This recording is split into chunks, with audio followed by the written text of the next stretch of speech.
I'm quite sure that a lot of your news feeds, like mine, will have been dominated by the news that Jaguar launched a new teaser trailer for their rebrand, and people are talking about it. I haven't watched the whole thing through yet, so I wanted to have a little bit of a reaction to it, and I don't want to necessarily go into what makes a good rebrand. Should car brands with a lot of heritage do this kind of thing and completely change up their look and their feel? What I do want to look at is the filmmaking in it, the cinematography, how that looks, and what I think they're doing. And maybe I will give some thoughts, not opinions necessarily, just thoughts around the whole situation at the moment once I have done the actual filmmaking stuff. So this is going to be, first of all, my reaction to the new Jaguar teaser ad.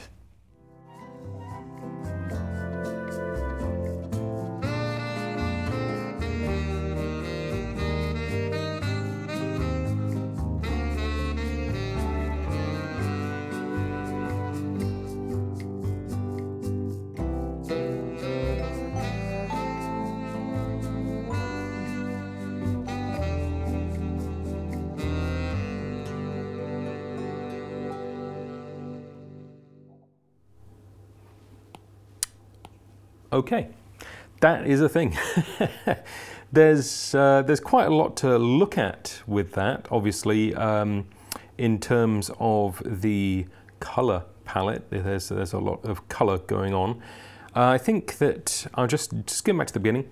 I will take a couple of frame grabs and then, yeah, just see what we got going on.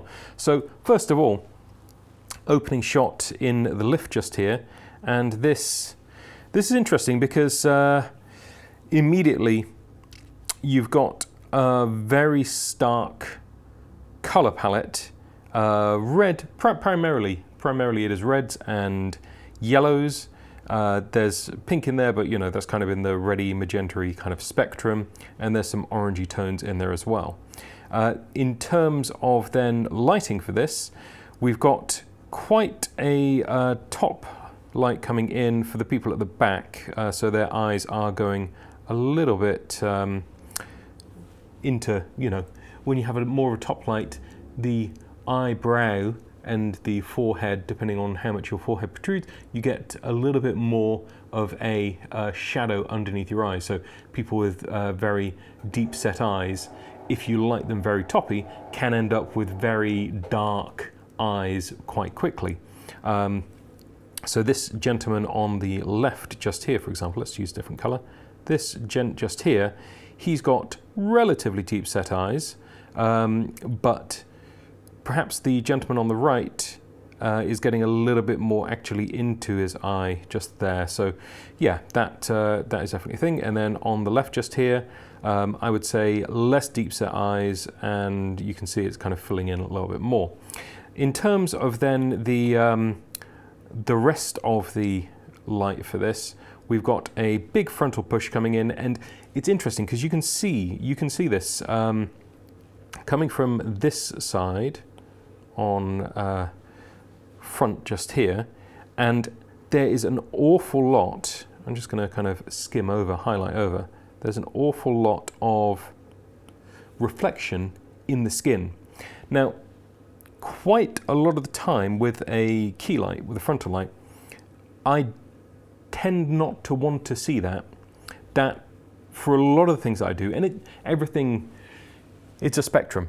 Everything is a spectrum with this, so there are certain things where you do want something to feel more like that maybe, but I think that in the vast majority of situations where you're just lighting a face and you're trying to make that face look good, whatever good is, it often doesn't involve having a super reflective key light on it. Now you might choose to have, I don't know, I've got this light over my shoulder here. If I bump that up, this side is my darker side, and if I bumped that light up in level, I would get kind of that reflection, very thin reflection through the skin of my cheek just here.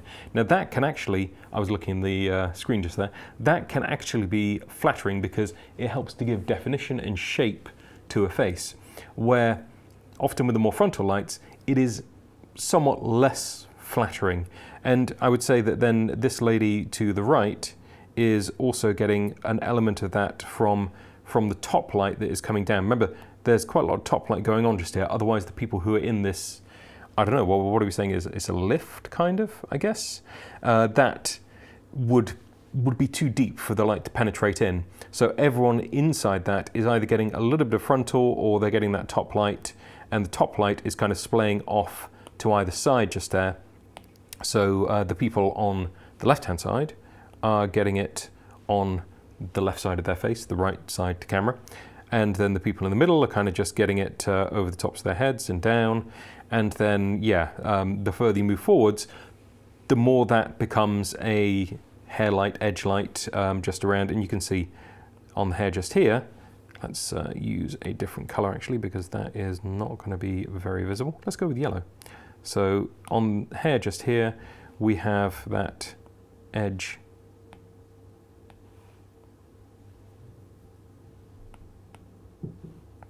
So on the hair just here, we have that edge coming in, and that's a fairly standard thing, you know. It's a nice way of cutting someone out, giving a little bit more definition.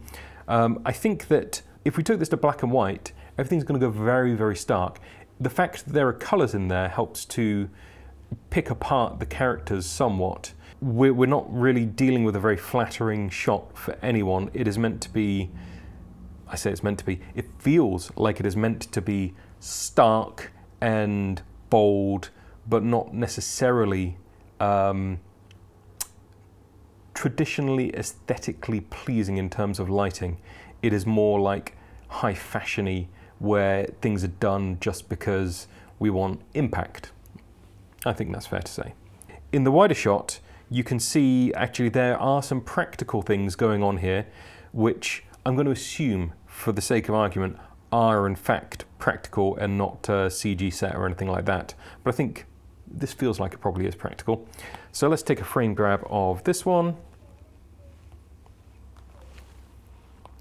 And let's have a little play around. Let's go back to the red.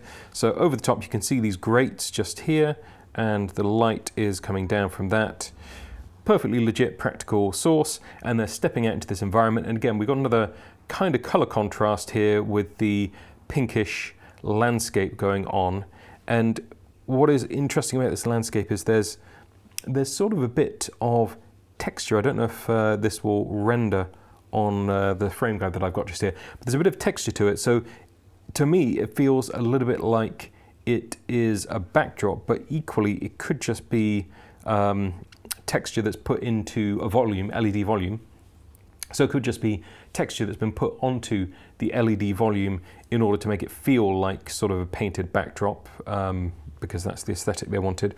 But I imagine if I had to take a punt that just around here is where we're seeing the edge of that, so behind that rock just there, and then everything back from that is fake. Either it's the backdrop coming down or it's the volume taking over, and then the foreground is probably real. We've got quite a lot of shadowing coming in just here, so you can see the shadows that are then being cast on the floor just here and around the front just there. So there is some element of reality to this. And again, if you want a justification for knowing where the key light was coming from, on the left there is this huge reflection down the side, and to me this feels like it's quite a narrow key light, because if it was a much wider, effectively softer at that point source, then we would find it wrapping more, but it isn't, and it's making a relatively stark line down the side here. So I reckon a smaller frame off to the side there is doing that push.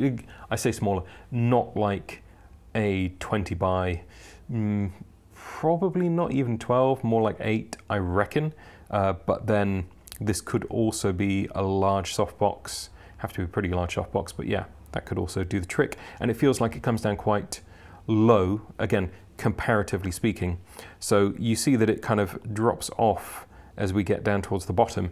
That indicates to me that the light source is actually elevated, and that would be a fairly standard thing to do. Generally speaking, like having the light source at least starting at the mid of the models would be fairly normal, maybe even higher is actually still perfectly normal, because then it's coming in, it's creating a more flattering line across the face, and that is something people often go for. And indeed here we can see that it's coming down like that, so it kind of implies that whatever this source is just here is actually a good few feet up in the air, as well as being off to the side. From this point, move into a set of individual poses and movements. Think Glambot to some extent. You notice it, like, do something with a bit of movement or a bit of attitude and then capture that. Fairly standard. Let's grab this frame again. So here we are opting to have a blue key just coming in across our model's face and arms, and it's catching in all of the slightly thinner material that's reflective, that's going to kick that light back. But the material itself is kind of that reddy, pinky tone. And then in the background, either if this is on an LED volume, then obviously you can just create this vignette effect around. But as it goes off to the edges, it gets darker. It doesn't feel like a perfect vignette.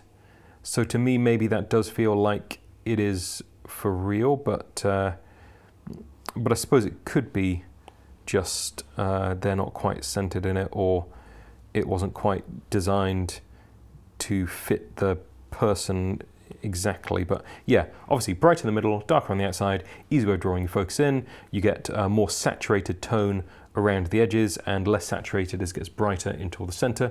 You can achieve this by firing a light into a colored backdrop, or by firing a colored light into a backdrop.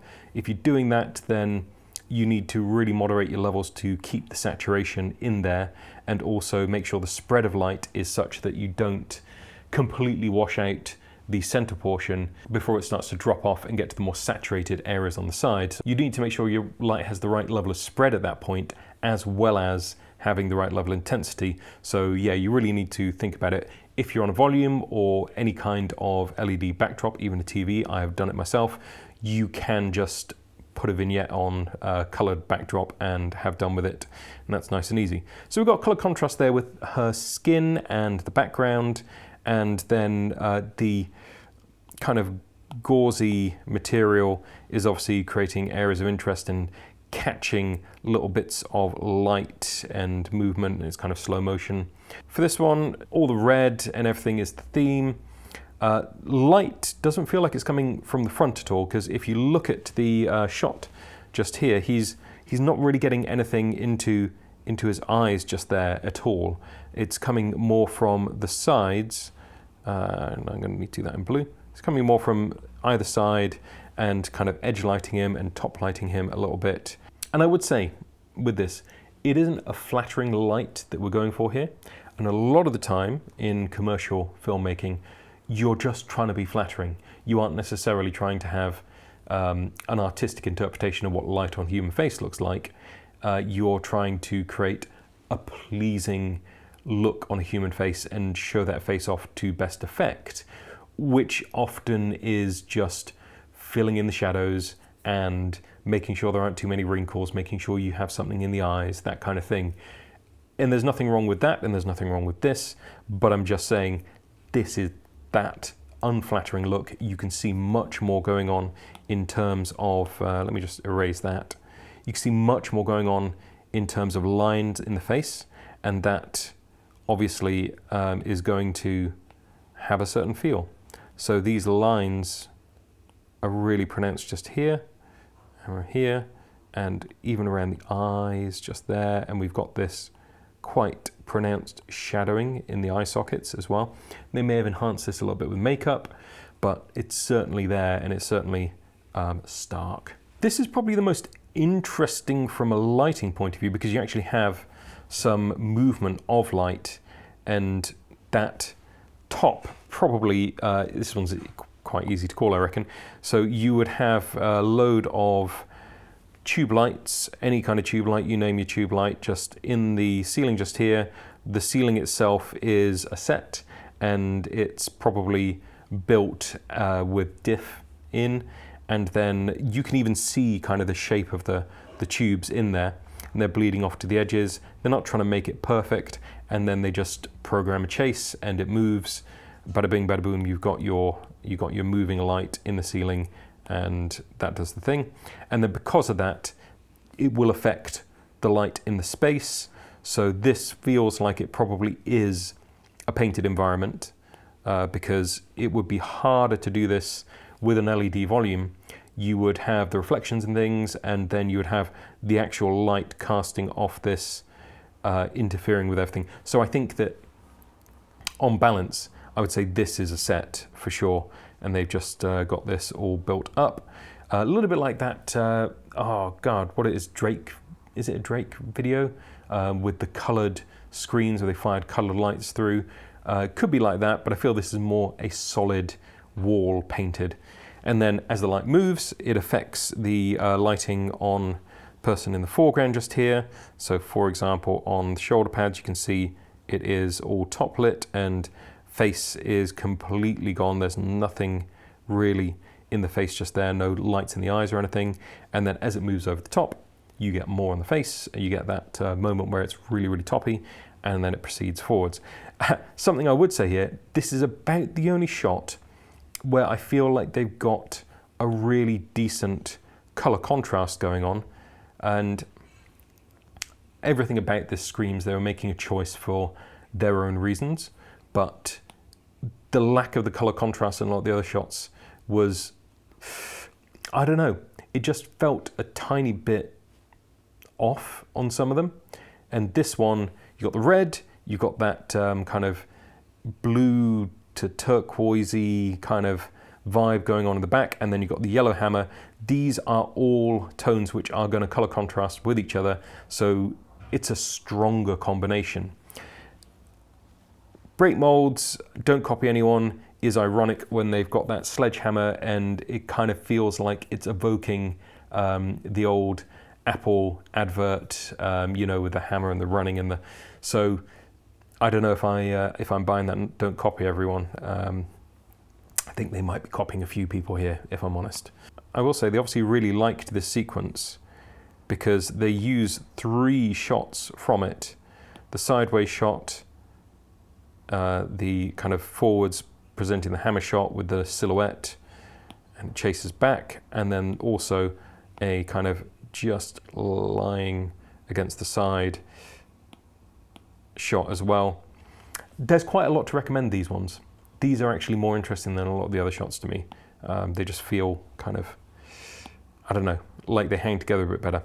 The group shot here feels really hodgepodge and mismatched.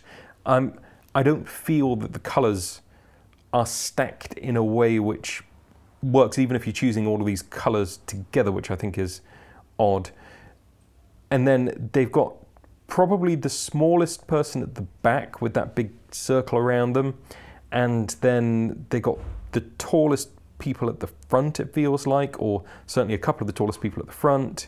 And then they do reinforce the idea that hey, we're all a bunch of people and we got nothing to do with each other, absolutely nothing. We all go our own way, and that is what we do because we are crazy individualistic kind of people, and that is what we like. And I'm all for crazy individualistic kind of people, but it certainly does feel awkward as a group shot. The blocking just doesn't do it for me. And I think that when we come into the closer up version of this, we get some really strong shadows, which is interesting because up until this point, I don't think we've had particularly pronounced shadows. But here, if you take a look, we got strong light coming in and then creating the shadow on, you know, super sharp shadow on everyone this way. And then there's a relatively high amount of fill light coming in as well, because otherwise that shadow would be super dark, but it's relatively quite light. And then the backdrop, again, you can see this sort of texturing in the backdrop again. And then we've got this bloom of something happening around here where it's brighter. So that feels like it could be the light that's coming in over here, just catching on the backdrop. Hard to say. And this person feels like they're a little bit brighter, so it implies that the light is closer to them. and they are just catching more of it than everyone else, and the fall off is doing that. Yeah, I don't know. It just, it feels off to me. Now that doesn't mean that it's not the best shot for what they want to do, and then everything else from there is just a rehash of it playing backwards. So, I mean, as a shot there, that just feels slightly awkward, and on a number of levels. I think it feels awkward on the level of it being odd blocking choices with the talent that you have. I think that the lighting doesn't help, and I think that the color combinations don't help, and it just leaves me feeling like I'm a little bit on edge. It's not harmoniously linking together. Now, dipping into the why of that, I suppose when you look at things like this that tend to be very bright colors and set kind of backdrops and really high fashion kind of movements, they do tend to be a little bit more perfect, and they tend to really pay attention to the color combinations, and they tend to really pay attention to the blocking and the lighting, and that then has an effect on the way that people feel when they see things like this. They expect it to be a certain way. Your sensibilities are informed by the way that you've seen things before. Now, I will caveat that by saying that there are certain things that, in general, people do find to be more pleasing. You know, look up ratios and look up design, and there are themes. There are themes that people tend to gravitate towards, and some people like to throw off those shackles, but it definitely is a thing, and it definitely is something which people do usually pay attention to. With this, I feel that they were screaming so hard to make their advert feel different, or maybe they didn't even want it to feel different. Maybe they wanted to elicit a response. And that's perfectly normal, actually. Within advertising, you have to stand out in order to cut through the noise, because advertising, to a greater or lesser extent, is noise. And when you talk about car ads, there's very particular themes that do tend to be there, and people are kind of used to them, so it becomes very difficult to actually make an impact with it. Having read up a little bit about where Jaguar are at and where they're headed with this piece and over the next couple of years, they're at an incredibly difficult juncture.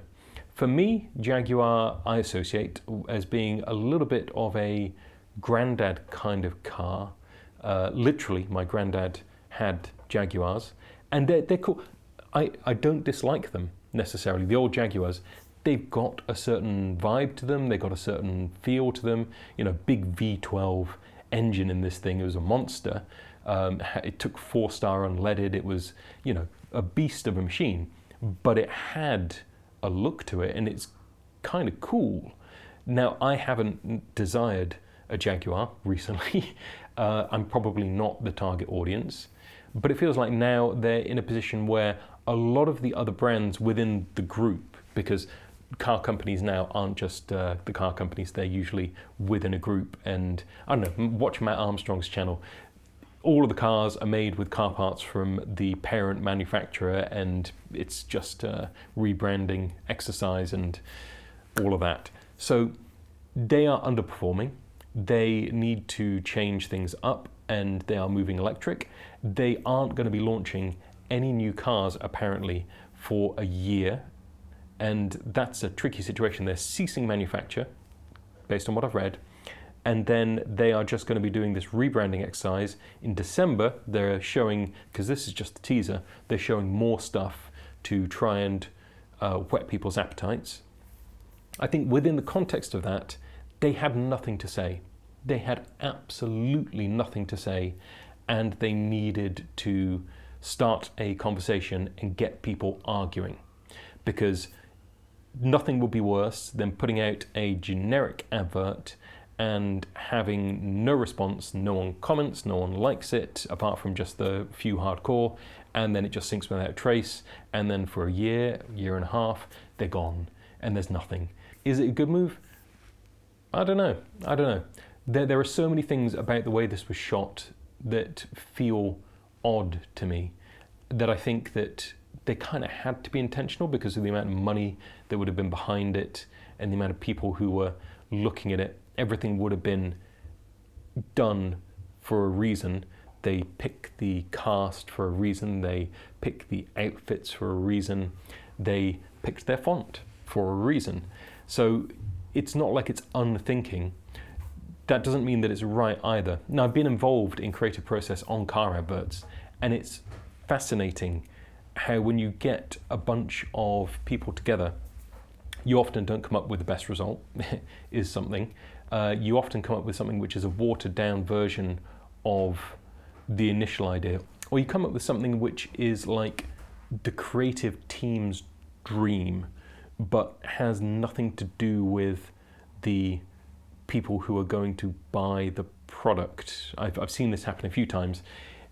And the connection with the consumer is just completely lost because the people who did it aren't the consumers, and they don't understand the things that get people excited. Now, in this case, there was nothing to talk about, absolutely nothing. They don't have a new car, they don't have a timeline for when they're going to show you that car necessarily, unless they do release it on December and show everyone. And they are going to be out of the market, so they had to do something. Now, Jaguar have in the past done adverts which were edgy in their way, and they called people out. Like they did this one where I think it was BMW perhaps had like a chicken, and they were kind of using the chicken as an analogy for, oh yeah, we handle the movement really well and we kind of stick to the road because the chicken's head doesn't move. Jaguar came out really quick. I mean, this is a few years ago, and this was a time when turning around an advert wouldn't have been as quick as it is now. They did this advert where basically a Jaguar ate a chicken, it's implied. So it's like saying, yeah, but, you know, we beat you. That was at the time, that was a bold move. You know, you're playing, you're baiting your opponents, you're baiting the rest of the industry. This, you're stepping completely out of the industry. Here's my take on internet controversy around car ads, because I've had experience of it. A couple of years ago, I directed an advert for a car brand, and we cast a lady in the lead role. The creative was to have this kind of, I don't know, spy-ish kind of looking woman, and that was a lot of what the creative was. It was just kind of that, because the car was not functional at that point, so it was all static shots. Anyway, the casting process went round and round, and there was a model that I had used on a previous advert for a gaming company. She was Asian, she was Chinese, so that then became a little bit of a thing. A few people had an issue with this online because the car company had recently been acquired by Geely, and Geely being the parent company, being a big Chinese company, it was viewed by some people that the model had been selected in order to pander to the Chinese market, because that's what they were more worried about.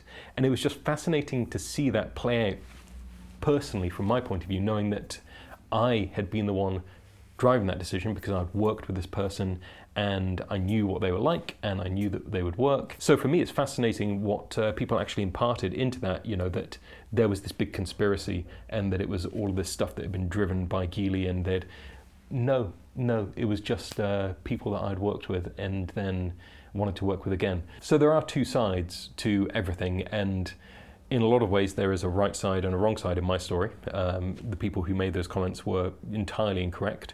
Were Geely pleased?